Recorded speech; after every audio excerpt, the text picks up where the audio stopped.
Hello दोस्तों। Physics की online class में मैं दिलीप खंडेलवाल आप सभी का स्वागत करता हूं। तो हमने कल क्या पढ़ा था, अपन चल रहे थे वैसे न्यूक्लियर की प्रॉपर्टी अपन ने पूरी कर दी थी। न्यूक्लियर की प्रॉपर्टी के बाद अपना एक मोस्ट इंपोर्टेंट टॉपिक आता है, जो मोस्ट इंपोर्टेंट टॉपिक यानी है तो बहुत छोटा सा, यानी टॉपिक छोटा सा है, केवल फॉर्मूला बेस है, पर उसमें न्यूमेरिकल सबसे ज़्यादा से ज़्यादा बनते हैं। तो वो चाहे आप बीएससी की बात करो, चाहे एमएससी की बात करो, चाहे कोई भी कंपटीशन एग्जाम की बात करो, चाहे इस बेस पे, यदि बीएससी बेस पे जो जिस ऐसा कोई कंपटीशन एग्जाम जिसमें क्या हो अपने पास बीएससी का कोर्स आता हो, उसमें इसका क्वेश्चन आपको 100% श्योर मिलेगा ही मिलेगा। तो अपन बात करते हैं, अपन चल रहे थे नाभिक की। देखो एक पहले फॉर्मूला बेसिक कुछ आया था अपने पास, नाभिक की रेडियस, या तो उस पर क्वेश्चन आता है या फिर आते हैं अपने पास जो आज का टॉपिक है। तो आज का टॉपिक है अपने पास मास डिफेक्ट। तो सबसे पहले फर्स्ट टॉपिक है अपने पास द्रव्यमान श्रुति। तो बात करते हैं अपन द्रव्यमान श्रुति की कि ये मास डिफेक्ट क्या कहलाता है। तो मास डिफेक्ट किसे कहते हैं और इसका क्या फॉर्मूला होता है उसकी बात करते हैं। तो सबसे पहले बात करते हैं अपन मास डिफेक्ट यानी द्रव्यमान श्रुति। श्रुति यानी डिफेक्ट का मीनिंग क्या होता है, कोई ना कोई लॉस होना, यानी यहाँ पे किसका लॉस होना, लॉस किसका हो रहा है, द्रव्यमान का, यानी कुछ द्रव्यमान में क्या हो रही है, यहाँ पे कमी हो रही है। तो वही द्रव्यमान की कमी क्या कहलाएगी, अपनी द्रव्यमान श्रुति। अब देखो द्रव्यमान में कमी तो हो रही है, पर वो किस में कमी हो रही है अपन को वो चीज देखनी है। वो चीज देखने के लिए क्या करते हैं अपन, सब मैंने एक फॉर्मूला लिखा है कि जब del M is equal to Z M P plus का A minus Z M N minus M A Z. तो ये फॉर्मूला है क्या, इसमें ये सब चीज क्या शो कर रही है वो देखना है। यदि ये इन सब का आपको मीनिंग पता होगा तो ये आपको क्या होगा, मास डिफेक्ट पता लगेगा कि किसमें कमी हो रही है। तो अपन बात करते हैं, मैंने एक लाइन लिखी नीचे कि नाभिक का द्रव्यमान न्यूक्लियन कणों के द्रव्यमान के योग से कम होता है। यानी नाभिक का द्रव्यमान, एक तो यहाँ पे बात हो रही है किसकी, नाभिक के द्रव्यमान की, एक बात हो रही है यहाँ पे न्यूक्लियन कणों के द्रव्यमान का योग। यानी न्यूक्लियन कण कौन से का लेते हैं, सबसे पहले तो न्यूक्लियन कण कहते किसे, तो न्यूक्लियन कण कहते हैं अपन किसे कहेंगे, प्रोटॉन या न्यूट्रॉन को। यदि अपन कोई भी नाभिक की बात करें, यानी जेड एक्स ए मान लिया क्या है अपने पास कोई भी नाभिक है, तो ये तो क्या हो जाएगा अपने पास प्रोटॉन। यदि न्यूट्रॉन की बात करें तो न्यूट्रॉन क्या हो जाएगा, ए माइनस का जेड। यदि इन दोनों के द्रव्यमान की बात करें, यानी प्रोटॉन प्लस न्यूट्रॉन का क्या होना चाहिए, द्रव्यमान होना चाहिए। यदि इनके द्रव्यमान का बात करें तो वही क्या कहलाएगा, अपना न्यूक्लियन कणों का द्रव्यमान कहलाएगा, या न्यूक्लियन कणों के द्रव्यमान के योग के। तो अपन बात करते हैं यही कि सबसे पहले तो आ गया नाभिक का द्रव्यमान न्यूक्लियन कणों के द्रव्यमान के योग से क्या होता है, कम होता है। अब देखो वो कह रहा है कि नाभिक का द्रव्यमान इसमें कहाँ है, तो अपने पास जो नाभिक का द्रव्यमान है वो क्या है, ये वाला है अपने पास नाभिक का द्रव्यमान। यानी मैं इसे कह सकता हूँ कि ये क्या अपने पास नाभिक का द्रव्यमान है। अब वो कह रहा है कि अपने पास न्यूक्लियन कणों का द्रव्यमान, यानी न्यूक्लियन कणों का द्रव्यमान, यानी ये जो चीज है अपने पास, ये क्या अपने पास न्यूक्लियन कणों का द्रव्यमान है। तो अपन कह सकते हैं कि न्यूक्लियन कणों का द्रव्यमान है और नाभिक का द्रव्यमान है, दोनों में क्या आ रहा है, अंतर आ रहा है। न्यूक्लियन कणों का द्रव्यमान हो सकता है आपको छोटा लिखा है तो दिखे नहीं दिखे, तो मैंने बोल दिया है ये वाला नाभिक का द्रव्यमान होगा और ये वाला क्या होगा अपने पास न्यूक्लियन कण का द्रव्यमान। तो इसमें मास डिफेक्ट कैसे आएगा अपने पास कि, अब ये मान लिया कि अपने पास ये चीज क्या है, नाभिक का द्रव्यमान, ये नाभिक का द्रव्यमान हो गया। नाभिक का द्रव्यमान किससे कम होना चाहिए, न्यूक्लियन कणों के द्रव्यमान से। न्यूक्लियन कण यानी एक तो प्रोटॉन और एक न्यूट्रॉन, इन दोनों के द्रव्यमान के योग से क्या होना चाहिए, कम होना चाहिए। देखो फॉर्मूले में वही बन रहा है अपने पास, ये न्यूक्लियन कणों के द्रव्यमान का योग हो गया। यानी ये तो प्रोटॉन, जेड क्या है यहाँ पे परमाणु क्रमांक, ये मास ऑफ प्रोटॉन यानी प्रोटॉन का द्रव्यमान है। ए माइनस जेड यानी अपन कह सकते हैं ये एक तरह से क्या है, न्यूट्रॉन है। तो न्यूट्रॉन, और इसमें द्रव्यमान किसका है, मास ऑफ न्यूट्रॉन, तो न्यूट्रॉन का द्रव्यमान है। और ये एम ए जेड क्या अपने पास नाभिक का द्रव्यमान है।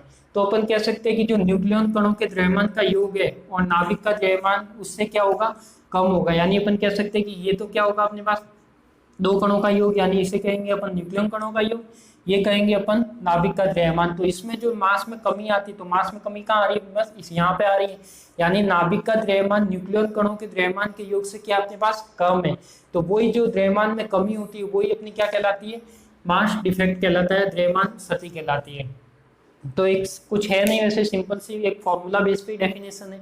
अब देखो द्रव्यमान श्रुति कैसे होती है। यदि मैं बात करूं प्रोटॉन और न्यूट्रॉन की, यदि मैं मान लूं कि प्रोटॉन और न्यूट्रॉन को कोई अनंत जगह से या अनंत बिंदु से लाकर एक नाभिक बनाते हैं या नाभिक की रचना या निर्माण करते हैं, तो उसमें क्या होगा, जब न्यूट्रॉन और प्रोटॉन को अपन अनंत बिंदु से लाएंगे तो उसमें नाभिक को बनाएंगे, तो उसमें कुछ द्रव्यमान ऊर्जा के रूप में बाहर निकलेगा। तो जो द्रव्यमान ऊर्जा के रूप में बाहर निकलेगा वही अपना क्या कहलाएगा, द्रव्यमान स्थिति कहलाती है। तो इस टाइप से जो बात द्रव्यमान में कमी होती है यानी नाभिक बनाते हैं तो उसमें द्रव्यमान में जो भी कमी आएगी वही क्या कहलाएगी, मास डिफेक्ट कहलाएगा। तो देखो ये फॉर्मूला आपका इंपॉर्टेंट है, इस फॉर्मूले के बेस पे न्यूमेरिकल आएंगे तो आपको ये फॉर्मूला क्या करना है, आपको हमेशा ही दिमाग में रखना है, ये आज के लिए नहीं है हमेशा के लिए दिमाग में रखना है। देखो यहाँ पे यदि लिखना हो तो जेड तो क्या अपने पास या तो परमाणु क्रमांक लिख लो एटॉमिक नंबर, या फिर लिख सकते हो आप प्रोटॉन की संख्या। ए माइनस जेड क्या है यहाँ पे, ए माइनस जेड है अपने पास न्यूट्रॉन या न्यूट्रॉन की संख्या। और एम पी क्या है अपने पास, देखो एम पी की बात करें तो ये स्मॉल एम है, जो ये वाले मास है वो क्या है स्मॉल एम है, ये कैपिटल है। तो ये एम पी क्या है अपने पास, मास यानी प्रोटॉन का द्रव्यमान हो जाएगा, ये हो जाएगा अपने पास प्रोटॉन का द्रव्यमान। यदि नेक्स्ट बात करें तो ये क्या हो जाएगा अपने पास एम एन, यानी एम एन क्या हो जाएगा अपने पास, यदि कोई जगह स्मॉल एन भी मिलेगा कोई जगह कैपिटल एन भी मिलेगा, तो जो आपको सही लगे वो मत लिख देना। तो ये क्या हो जाएगा अपने पास न्यूट्रॉन का द्रव्यमान, ये हो जाएगा अपने पास न्यूट्रॉन का द्रव्यमान। और नेक्स्ट बात करें तो ये क्या हो जाएगा अपने पास, जो एम ए जेड है, ये एम क्या है अपने पास कैपिटल है, तो ये क्या हो जाएगा अपने पास एम ए जेड किसका द्रव्यमान हो जाएगा अपने पास, नाभिक का द्रव्यमान। तो अपन कह सकते हैं कि नाभिक का द्रव्यमान है वो कम किससे होना चाहिए अपने पास, न्यूक्लियन कणों के द्रव्यमान के योग से कम होना चाहिए। यानी ये नाभिक का द्रव्यमान है और न्यूक्लियन कणों के द्रव्यमान से यदि योग से कम होता है, यानी इन दोनों यानी प्रोटॉन और न्यूट्रॉन के द्रव्यमान के योग से नाभिक का द्रव्यमान कम होता है, तो वही अपना क्या कहलाएगा, मास डिफेक्ट कहलाया है, द्रव्यमान श्रुति कहलाएगा। तो ये यही मैंने स्टेटमेंट में लाइन लिखी थी जो फॉर्मूले से बन रही थी। ये क्या है आपका जो जो चीज जेड परमाणु क्रमांक क्या, प्रोटॉन की संख्या, मास ऑफ प्रोटॉन, न्यूट्रॉन की संख्या A minus Z, mass of neutron, और ये क्या अपने पास नाभिक का द्रव्यमान। तो ये वाला एक तो ये टॉपिक है अपना मास डिफेक्ट, यानी इसमें द्रव्यमान की कमी कैसे आती है, क्या इसका फॉर्मूला रहता है, इसको किससे डिनोट करते हैं अपन, डेल एम से, क्योंकि मास में क्या आ रहा है कुछ ना कुछ डिफरेंस आ रहा है, तो वही क्या हो जाएगा अपना डेल एम। अब अपन बात करते हैं नेक्स्ट टॉपिक पे आते हैं बाइंडिंग एनर्जी यानी बंधन ऊर्जा।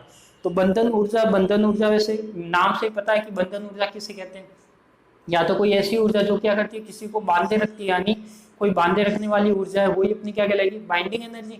तो अपन बात करते हैं कि अब यहाँ पे अपन बात करें न्यूक्लियर फिजिक्स की यानी नाभिकीय भौतिकी की। तो नाभिकीय भौतिकी में बंधन ऊर्जा किसे कहेंगे वो चीज देखनी है अपन को। तो देखो नाभिकीय भौतिकी में अपन देखते हैं, मैंने लिखा हुआ बंधन ऊर्जा बाइंडिंग एनर्जी वह ऊर्जा जो नाभिक को न्यूक्लियर कणों में विभाजित कर दे, वह ऊर्जा जो नाभिक को न्यूक्लियन कणों में विभाजित कर दे। मान लिया कि अपने पास कोई नाभिक है, उस पर इतनी एनर्जी लगाए कि वो क्या हो जाए, नाभिक जो नाभिक था वो प्रोटॉन और न्यूट्रॉन अलग अलग यानी अलग अलग भागों में विभाजित हो जाए, या अपन कह सकते हैं कि न्यूक्लियन कणों में बढ़ जाए, तो वही क्या हो जाएगी अपनी बंधन ऊर्जा हो जाएगी। तो वह ऊर्जा जो क्या करे न्यूक्लियन कणों को अलग अलग कर दे या न्यूक्लियन कणों में विभाजित कर दे, न्यूक्लियन कणों में विभक्त कर दे, तो वही क्या कहलाएगी अपनी बंधन ऊर्जा कहलाएगी। तो ये हो जाएगा अपने पास वह ऊर्जा जो नाभिक को न्यूक्लियन कणों में विभाजित कर दे, वही क्या कहलाती है बंधन ऊर्जा। अब अपन बात करते हैं कि इसका भी फॉर्मूला होता है, मोस्ट इंपोर्टेंट फॉर्मूला है कि बाइंडिंग एनर्जी निकालते कैसे हैं।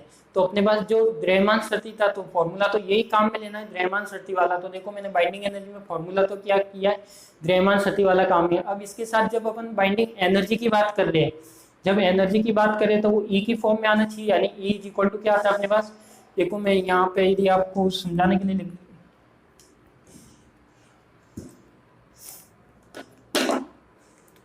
यदि मैं देखता हूँ यहाँ पे एक बॉक्स बना लेता हूँ, देखो अपने पास क्या है यहाँ पे एनर्जी की बात हो रही है, तो एनर्जी किस फॉर्म में आनी चाहिए, E is equal to M C square के फॉर्म में अपन लिखते हैं आइंस्टीन का जो रिलेशन है। तो देखो एम की जगह तो क्या हो जाएगा अपने पास जो मास डिफेक्ट आ रहा है, यानी ये क्या हो जाएगा ई इज इक्वल टू, या फिर अपन कह सकते हैं डेल एम और साथ में क्या आ जाएगा सी स्क्वायर। तो यही चीज आ रही है अपने पास एनर्जी के रूप में। तो यहाँ पे अपन क्या किसकी बात करें, बंधन ऊर्जा की। तो बंधन ऊर्जा के लिए मैंने लिख लिया या तो बी ए जेड, या फिर इसको आप यदि और किताबों में देखते हो तो कई बार इसे ई बी की फॉर्म में भी मिला हुआ मिल सकता है। तो ये भी क्या अपनी बाइंडिंग एनर्जी है, ये भी बाइंडिंग एनर्जी है। तो इसको लिखने का तरीका ई बी भी हो सकता है और बी ए जेड भी हो सकता है। ए क्या है यहाँ पे द्रव्यमान संख्या और जेड क्या है प्रोटॉन की संख्या या परमाणु क्रमांक जो नाभिक है उसका। अब अपन बात करते हैं बाइंडिंग एनर्जी के फॉर्मूले की। तो ये क्या आ गया अपना डेल एम, जो अपन ने डेल एम वहां पे लिखा था वही क्या लिखा है डेल एम, यानी mass effect into multiply C square. तो ये मैंने लिख लिया B A Z is equal to del M और सी स्क्वायर। अब अपन बात करते हैं इसमें भी क्या क्या चीज है, वो ये अपने पास देखो जेड एम पी क्या है जो वहां पे था, यानी जेड परमाणु क्रमांक, मास ऑफ प्रोटॉन, ये न्यूट्रॉन और ये मास ऑफ न्यूट्रॉन, और ये क्या अपना नाभिक का द्रव्यमान, यानी जो चीजें मैंने यहाँ पे लिखी वही चीज वहां पे क्या है, सेम टू सेम है। तो ये हो जाएगा Z M P plus A minus Z M N minus M A Z C square. अब अपन बात करते हैं, ये तो क्या होगी अपनी बाइंडिंग एनर्जी, इसका एक अपना कथन लिख सकते हैं। यदि इसको थ्योरेटिकल रूप में लिखना हो तो लिख सकते हो कि बंधन ऊर्जा द्रव्यमान शक्ति और प्रकाश के वेग के वर्ग के गुणनफल की क्या होता है, बराबर होता है। यानी ये क्या अपना मास डिफेक्ट है, ये क्या हो जाएगी अपने पास द्रव्यमान शक्ति, तो ये तो क्या होगी अपने पास द्रव्यमान शक्ति, और ये क्या हो जाएगा अपना सी स्क्वायर। सी स्क्वायर क्या होता है, प्रकाश की वेलोसिटी यानी प्रकाश का वेग, तो इसका क्या स्क्वायर है, तो वही लाइन मैंने लिखी है कि बंधन ऊर्जा द्रव्यमान शक्ति और प्रकाश के वेग के वर्ग के गुणनफल के बराबर होता है। यानी जो लाइट ऑफ वेलोसिटी है और मास डिफेक्ट है, दोनों का क्या करना है, डॉट प्रोडक्ट या फिर multiply equal to binding energy. तो ये हो जाएगा अपने पास बंधन ऊर्जा द्रव्यमान शक्ति और प्रकाश के वेग के वर्ग के गुणनफल के बराबर होता है। अब अपन बात करते हैं ये जो डेल एम होगा या फिर जो भी इनका मास होगा वो किस फॉर्म में होगा, अपना एटॉमिक मास यूनिट यानी एएमयू की फॉर्म में होगा। यानी एएमयू की फॉर्म में होगा तो अपन को एनर्जी निकालनी है, एनर्जी में से किस में निकालते हैं अपन, इलेक्ट्रॉन वोल्ट में। तो यहाँ पे बात करेंगे, देखो 1 एएमयू अपन जानते हैं किसके इक्वल होता है, 931.5 एमएवी अपॉन में सी स्क्वायर के इक्वल होता है। तो ये हो जाएगा 1 AMU is equal to 931.5 MeV upon में सी स्क्वायर। अब अपन बात करते हैं बाइंडिंग एनर्जी, तो बाइंडिंग एनर्जी वही अपन ने लिख रखा है। ये तो क्या हो गया अपना मास डिफेक्ट, यानी ये लिख दिया मैंने डेल एम, तो ये तो हो गया डेल एम, साथ में जो सी स्क्वायर था वो सी स्क्वायर। अब ये डेल एम किस में था, अपना एटॉमिक मास यूनिट यानी एएमयू में था, उसको मैं इलेक्ट्रॉन वोल्ट में कन्वर्ट करता हूँ, यानी 1 एएमयू इज इक्वल टू ये वैल्यू होती है 931.5 एमईवी अपॉन में सी स्क्वायर। तो ये सी स्क्वायर से सी स्क्वायर, देखो इसको एनर्जी में कन्वर्ट किया तो ये रखेंगे तो सी स्क्वायर से सी स्क्वायर क्या हो जाएगा, यहाँ से ये वाला और ये वाला क्या हो जाएगा, कैंसिल आउट हो जाएगा। तो अपने पास क्या बचेगा, binding energy is equal to del M 931.5 MeV बचेगा। इसको मैं इस फॉर्म में भी लिख सकता हूँ कि जो binding energy E B is equal to del M और साथ में क्या हो जाएगा 931.5 एमईवी। एम यानी 10 की पावर 6 इलेक्ट्रॉन वोल्ट, यानी 1 इलेक्ट्रॉन वोल्ट की वैल्यू पता ही है आपको, यानी 1 इलेक्ट्रॉन वोल्ट कितना होता है 1.6 इंटू 10 की पावर -19। तो ये क्या होती है 1 इलेक्ट्रॉन वोल्ट। तो ये आपकी क्या हो जाएगी बाइंडिंग एनर्जी, और ये हो जाएगा अपना मास डिफेक्ट। तो मोस्ट इंपोर्टेंट केवल आपको जो याद रखने वाली चीज है, वो याद रखने वाली चीज क्या है आपके पास, जो ये वाले फॉर्मूले हैं, ये फॉर्मूले आपको याद रखनी है। यदि ये फॉर्मूले याद है तो आप बड़े से बड़ा क्वेश्चन, छोटे से छोटा क्वेश्चन भी कर सकते हो। तो ये दो ऐसे टॉपिक है जो आप कोई भी कंपटीशन एग्जाम देख लो जो बीएससी बेस का हो, जिसमें न्यूक्लियर फिजिक्स आती हो, उसमें 90% तो ये क्वेश्चन इस बेस पे कुछ ना कुछ एक आधा न्यूमेरिकल मिल ही जाएगा बड़े से बड़े। चाहे फर्स्ट ग्रेड का एग्जाम देखो, सेकंड ग्रेड का देखो, चाहे एमएससी का एंट्रेंस देखो, तो उसमें ये क्वेश्चन आपको मिलेंगे ही मिलेंगे। तो जो मैं इसके बाद टेस्ट सीरीज आपको देने वाला हूँ, तो उसमें इस बेस पे भी अच्छे से अच्छे क्वेश्चन होंगे, और जो पुराने पेपर में आ रखे कॉम्पिटिशन एग्जाम में वो भी क्वेश्चन मैं आपको सॉल्व कराऊंगा। तो ये हो जाएगा अपने पास बाइंडिंग एनर्जी का फॉर्मूला हो गया, और ये मास डिफेक्ट हो गया। तो अपन देख लेते हैं मास डिफेक्ट का फॉर्मूला ये है, बाइंडिंग एनर्जी का ये डिफरेंस क्या है, केवल ये वाला सी स्क्वायर से मल्टीप्लाई हो रहा है, क्योंकि ये क्या निकल रही है एनर्जी निकल रही है, इसलिए अपन क्या करते हैं सी स्क्वायर से मल्टीप्लाई। तो ये हो जाएगा अपने पास binding energy is equal to del M 931.5 MeV. तो अब आप इसको यदि ये भी कर सकते हो, देखो मैंने यहाँ पे क्या निकल रही है अपनी बाइंडिंग एनर्जी। यदि आपको बाइंडिंग एनर्जी ना निकाल के न्यूमेरिकल, आगे न्यूमेरिकल भी करेंगे अपन, यदि आपको पूछा जाए कि हमको क्या निकालना है, नाभिक का द्रव्यमान निकालना है, तो एक चीज ध्यान रखना कि यदि परमाणु का द्रव्यमान की बात करें, यानी मास ऑफ एटम, तो मास ऑफ एटम तो अपन कैसे निकालते हैं, द्रव्यमान स्पेक्ट्रोग्राफ द्वारा निकालते हैं। यदि अपन बाइंडिंग एनर्जी की बात, सॉरी, यदि अपन नाभिक के द्रव्यमान की बात करें, एक तो होता है अपने पास परमाणु का द्रव्यमान, एक तो क्या होता है अपने पास परमाणु का द्रव्यमान, एक होता है अपने पास नाभिक का द्रव्यमान। नाभिक का द्रव्यमान दोनों अलग अलग है, देखो एक तो परमाणु का द्रव्यमान होता है, एक नाभिक का द्रव्यमान होता है। तो जो परमाणु का द्रव्यमान होता है वो तो अपन कैसे निकालते हैं, अपने पास एक मेथड आएगा जो किसे कहते हैं अपन, परमाणु का द्रव्यमान स्पेक्ट्रोग्राफ, मास स्पेक्ट्रोग्राफ। ये तो हो जाएगा अपने पास द्रव्यमान स्पेक्ट्रोग्राफ। और जो नाभिक का द्रव्यमान है वो किससे निकालते हैं, वो अपन निकालते हैं बाइंडिंग एनर्जी से। तो ये किससे निकालेंगे अपन, बाइंडिंग एनर्जी से। तो ये क्या हो जाएगा, देखो यदि नाभिक का द्रव्यमान पूछे तो नाभिक का द्रव्यमान यानी क्या फाइंड आउट करने का पूछ रहा है वो, ये वाली चीज पूछ रहा है। यदि आपको ये चीज निकालनी हो तो इसमें क्या करोगे आप, सिंपल सा है, इसमें करना क्या है, इसमें जो ये वाले मल्टीप्लाई है या तो सी स्क्वायर से पहले मल्टीप्लाई कर लो, इसमें भी सी स्क्वायर साथ में आ जाएगा। तो एम ए एच जेड निकालने के लिए क्या करो, इसको तो इधर भी जो बाइंडिंग एनर्जी वो क्या आ जाएगी, इधर आ जाएगी, तो इसमें ये वाला कन्वर्ट हो जाएगा, बाकी कुछ नहीं होगा। तो वो अपन न्यूमेरिकल जब भी सॉल्व करेंगे तब अपन अच्छे से देखेंगे कि कैसे वो प्रोसेस होता है और कैसे नाभिक का द्रव्यमान निकाल सकते हो, कैसे न्यूट्रॉन का निकाल सकते हो, कैसे प्रोटॉन का निकाल सकते हो।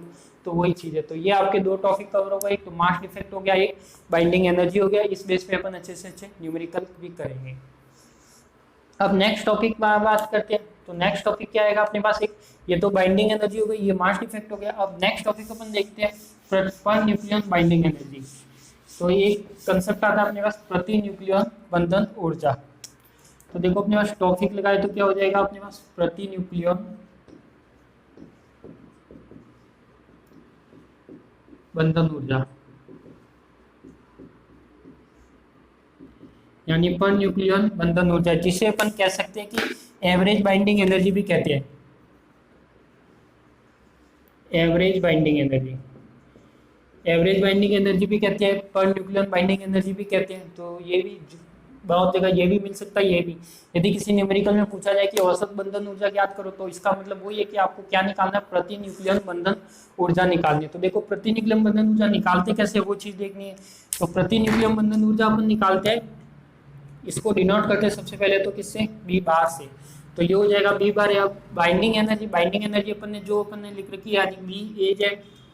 तो ये क्या अपने पास बाइंडिंग एनर्जी अपॉन में क्या करना है, ए का डिवाइड। तो ये आपका क्या हो जाएगा, पर न्यूक्लियन बाइंडिंग एनर्जी। यानी न्यूक्लियन क्या है, न्यूक्लियन अपने पास वही है, अपने पास प्रोटॉन और न्यूट्रॉन का ऐड होता है, वही अपने पास क्या होते हैं, न्यूक्लियन होते हैं।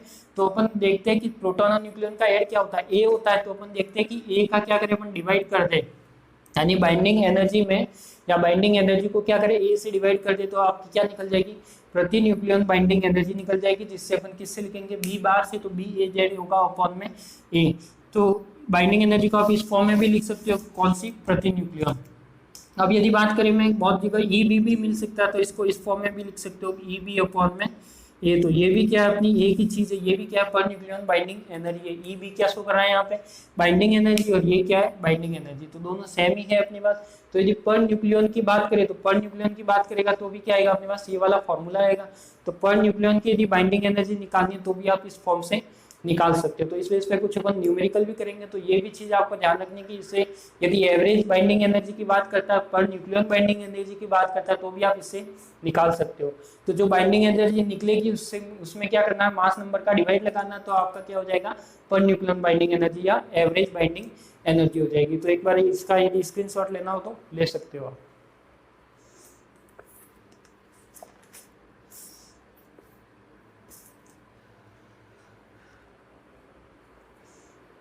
तो ये क्या हो जाएगा अपने पास, दो टॉपिक हो गए, एक तो मास डिफेक्ट हो गया, एक बाइंडिंग एनर्जी हो गया, एक पर न्यूक्लियन बाइंडिंग एनर्जी हो गया। अब पर न्यूक्लियन बाइंडिंग एनर्जी से कुछ मेजरमेंट करते हैं, तो इसका एक ग्राफ भी है जिसमें क्या होता है, पर न्यूक्लियन बाइंडिंग एनर्जी और उसमें द्रव्यमान संख्या में क्या बनता है, ग्राफ बनता है। उस बेस पे कुछ निष्कर्ष निकलते हैं, कुछ रिजल्ट निकलते हैं। तो वही भी बात करेंगे। पहले अपन इसके पे क्या करेंगे, कुछ न्यूमेरिकल देखते हैं। तो सबसे पहले तो हो जाएगा अपने पास ये वाला क्या हो जाएगा, यानी पर न्यूक्लियन बाइंडिंग एनर्जी, यानी जो नाभिक का स्थायित्व होता है, यानी नाभिक का स्थायित्व क्या होता है, यानी न्यूक्लियस स्टेबल कब होगा कब नहीं होगा, तो वो चीज देखेंगे। तो पर न्यूक्लियन बाइंडिंग एनर्जी आप क्या नाभिक का स्थायित्व को भी व्यक्त कर सकते हो।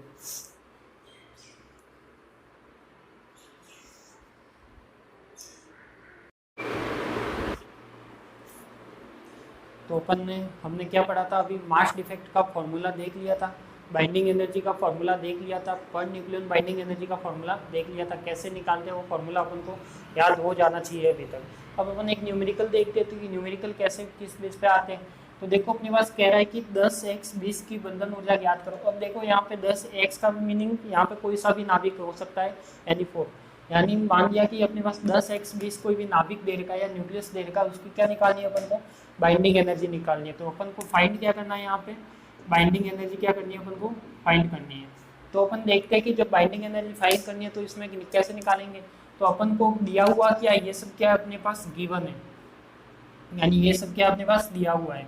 तो जब दिया हुआ है तो इसमें देखो क्या क्या दिया हुआ है, एक तो एमएच दिया हुआ है 1.007825 एएमयू, एमएन यानी मास ऑफ न्यूट्रॉन दे रखा है 1.008665, और जो नाभिक का द्रव्यमान यानी एम ए जेड दे रखा है वो दे रखा है ये वाला। तो अपन फॉर्मूला बाइंडिंग आयनी का फॉर्मूला जानते ही हो, तो सबसे पहले तो आपको ये ध्यान होना चाहिए जो नाभिक दे रखा है उसमें प्रोटॉन कितने और न्यूट्रॉन कितने। तो फर्स्ट स्टेप में आपको यही पता लगाना है कि सबसे पहले इसमें प्रोटॉन कितने और न्यूट्रॉन कितने। तो अपन देख सकते हैं कि ये वाला जो न्यूक्लियस है अपने पास 10x20, तो इसमें प्रोटॉन तो हो जाएगा 10, न्यूट्रॉन कितना हो जाएगा 10, a माइनस जेड करेंगे तो क्या आएगा अपना न्यूट्रॉन आएगा। बाइंडिंग एनर्जी का फॉर्मूला पता है Z M P plus A minus Z N minus M A Z C square. Z परमाणु क्रमांक, mass of proton, neutron number, neutron की संख्या, मास ऑफ न्यूट्रॉन और mass of nucleus, and C square is light velocity. ये क्या हो जाएगा देखो 10 तो अपने पास आ गया, 10 क्या है यहाँ पे पास जेड है यानी पर प्रोटॉन। यहाँ पे देखो अपने पास एक चीज ध्यान रखना, यहाँ पे एम एच दे रखा है और एक होता है एम पी, दोनों में डिफरेंस है क्या। यदि अपन बात करें किसी एटम की, यदि अपन बाइंडिंग एनर्जी लिखे किसी एटम की तो वो कैसे लिखते हैं, मान लिया कि कोई बाइंडिंग एनर्जी लिखते हैं अपन एटम की, तो वो अपन लिखेंगे क्या लिखेंगे, बाइंडिंग एनर्जी होगी अपने पास Z M H plus A minus Z M N और माइनस का एम ए जेड, और साथ में क्या आ जाएगा वही सी स्क्वायर। यदि एटम की बात करेंगे तो अपने पास मास ऑफ प्रोटॉन की जगह क्या आएगा मास ऑफ हाइड्रोजन, यानी मास ऑफ प्रोटॉन क्या होता है एक मास, या एक हाइड्रोजन की बात करें तो वो क्या सेम ही अपने पास, तो वही वैल्यू दे रखी एम एच का मीनिंग वही अपने पास क्या है एम पी है, यानी मास ऑफ प्रोटॉन है। तो ये हो जाएगा मास ऑफ प्रोटॉन, ये मास ऑफ न्यूट्रॉन और ये न्यूक्लियस मास। तो अपन वैल्यू रखते हैं, देखो जेड जो प्रोटॉन था जेड की वैल्यू कितनी थी 10, यहाँ पे जो मास ऑफ प्रोटॉन था तो मास ऑफ प्रोटॉन की वैल्यू क्या हो गई अपने पास ये वाली, तो ये वाली क्या कर दी मैंने वैल्यू रख दी। फिर अपन ने पास ए माइनस जेड था, ए माइनस जेड कितना अपना 10 है तो 10 रख दिया, इंटू मल्टीप्लाई में जो एम एन है तो एम एन की वैल्यू कितनी है अपने पास 1.08665, तो वो वैल्यू रख दी। माइनस में क्या आएगा अपने पास एम ए जेड आएगा, तो माइनस में क्या किया एम ए जेड, तो वो वैल्यू रख दी 19.992, और साथ में देखो ये सभी वैल्यू किस में दे रखी है अपन को, सभी के जो यूनिट दे रखी है वो तीनों की सेम है, यानी एटॉमिक मास यूनिट यानी एएमयू की फॉर्म में दे रखी है। तो सबका जब एएमयू में तीनों वैल्यू थी तो एएमयू मैंने क्या ले लिया बाहर कॉमन ले लिया, तो ये इंटू क्या हो गया फॉर्मूले का सी स्क्वायर। अब अपन देखते हैं इसको किस में कन्वर्ट करना है, अपन एनर्जी में कन्वर्ट करें यानी इलेक्ट्रॉन वोल्ट में। तो अपन जानते हैं कि 1 एएमयू किसके बराबर होता है 931.5 एमईवी अपॉन में सी स्क्वायर के, तो ये हो जाएगा 931.5, यानी एएमयू की जगह क्या रख दिया ये वाली वैल्यू रख दी, यानी एएमयू था तो 1 एमई की जगह मैंने क्या रखा 931.5 एमईवी अपॉन में सी स्क्वायर, तो सी स्क्वायर से सी स्क्वायर तो कैंसिल आउट हो जाएगा, ये 10 से मल्टीप्लाई होगा, ये 10 से मल्टीप्लाई होगा, ये माइनस होगा, तो ये रिजल्ट आएगा अपने पास। तो ये अपनी क्या आ जाएगी, इसको सॉल्व करेंगे तो इस तरह से आएगी अपनी बाइंडिंग एनर्जी किस फॉर्म में एमईवी में, यानी इलेक्ट्रॉन वोल्ट की फॉर्म में। अब यदि आपको पूछा जाए कि पर न्यूक्लियन या एवरेज बाइंडिंग एनर्जी भी निकालो, तो इसी नाभिक की एवरेज बाइंडिंग एनर्जी निकालनी तो क्या करना है अपन को, जो बाइंडिंग एनर्जी निकली उसमें डिवाइड किसका लगाना है ए का, तो ये हो जाएगा अपने पास binding energy B A Z upon में ए, तो बी ए जेड यानी बी ए जेड की वैल्यू क्या अपने पास वही बाइंडिंग एनर्जी, तो ये हो जाएगी अपने पास बाइंडिंग एनर्जी अपॉन में ए क्या है ए यानी अपने पास क्या है मास नंबर होता है, तो मास नंबर क्या होता है टोटल 20 होता है, तो ये अपने पास क्या है 20 होता है, मतलब इस नाभिक का 20 है, तो ये हो जाएगा अपने पास 20। तो पर न्यूक्लियन बाइंडिंग एनर्जी क्या निकलेगी अपनी 8.0528 एमईवी अपॉन में अवयव, अवयव यानी पर न्यूक्लियन, यानी यहाँ पे क्या न्यूक्लियन का डिवाइड जा रहा है इसलिए पर न्यूक्लियन या अवयव, तो ये हो जाएगी अपने पास पर न्यूक्लियन बाइंडिंग एनर्जी। तो इस बेस पे आपके न्यूमेरिकल और भी बनेंगे तो और भी अपन सॉल्व करेंगे। तो ये आपका क्या हो गया एक न्यूमेरिकल कराया ताकि आपको पता लग जाए कि कैसे फॉर्मूला काम में लेना, क्या दिया हुआ आ सकता है। अब इसमें आपको ये भी पूछ सकता है कि एम ए जेड निकालो, हो सकता है आपको, यदि एम ए जेड पूछे तो क्या करना है आपको, यानी नाभिक का द्रव्यमान पूछ रहा है, बाइंडिंग एनर्जी दे रखी हो, तो मैं क्या करूँ इसको यदि इधर ले आओ और इसको क्या ले जाऊँ उधर ले जाऊँ, तो वो क्या हो जाएगा अपने पास कंप्लीट हो जाएगा। तो इस तरह से अपन निकाल सकते हैं। तो ये हो जाएगा अपने पास एक इसका बेस का न्यूमेरिकल। अब अपन नेक्स्ट क्लास में बात करेंगे कि अपने पास कुछ एक ग्राफ आता है, ग्राफ किस किस में, जो पर न्यूक्लियन बाइंडिंग एनर्जी जो अपन ने पढ़ा है बी बाइंडिंग एनर्जी अपॉन में ए, उसके बीच में और द्रव्यमान संख्या के बीच में ग्राफ बनता है, उससे कुछ प्रैक्टिकली कुछ निष्कर्ष निकलते, कुछ रिजल्ट्स निकलते, उसकी बात करेंगे अपन। तो आप सभी को धन्यवाद। तो अपन ने देखो क्या क्या पढ़ा, मास इफेक्ट पढ़ लिया, बाइंडिंग एनर्जी पढ़ ली, पर न्यूक्लियन बाइंडिंग एनर्जी पढ़ ली, तीनों के फॉर्मूले देख लिए कैसे निकलता है वो फाइंड आउट कर लिया, और एक न्यूमेरिकल कर लिया। तो आप सभी को धन्यवाद। हम जो मिलते हैं वापस अपन नेक्स्ट क्लास में, आप इसी तरह जुड़े रहिएगा हमारे साथ। अपन धीरे धीरे करके कोर्स की ओर बढ़ रहे हैं, तो लगभग फर्स्ट चैप्टर के एंडिंग में आने वाले अपन। तो जैसे ही फर्स्ट चैप्टर एंडिंग होगा आपके लिए क्वेश्चन सीरीज डाल दी जाएगी, तो आपको सॉल्व करके भेजनी भी है। तो ये सब आप ध्यान रखें, और ऐसे ही आप टाइम खराब ना करते हुए आप अपना ऑनलाइन क्लास की वजह से फ़ायदा उठाते रहे और उठा सकते हो। तो आगे मेरे प्लेलिस्ट में जितने भी वीडियो है न्यूक्लियर फिजिक्स के जितने भी अपलोड हुए, तो वो मैंने प्लेलिस्ट पे डाल रखे हैं। तो आप सीरीज से एक एक वीडियो को, यदि कोई नया स्टूडेंट अभी ऐड हो रहा है तो वो क्या करें, पिछली वीडियो को देखता रहे, पिछली वीडियो को देखकर नोट्स बनाए और आगे से उसको एक साथ चले। तो डेली का लगभग एक वीडियो आता है, तो कोई ज़्यादा बड़ी बात नहीं है, लगभग 45 मिनट या आधे घंटे का होता है। तो आप आराम से उसको वीडियो को देखते हुए नोट्स बना सकते हो, अच्छे से प्रैक्टिस कर सकते हो घर बैठे हुए। तो आप इसी तरह मोटिवेट करते रहिए। आप सभी को धन्यवाद।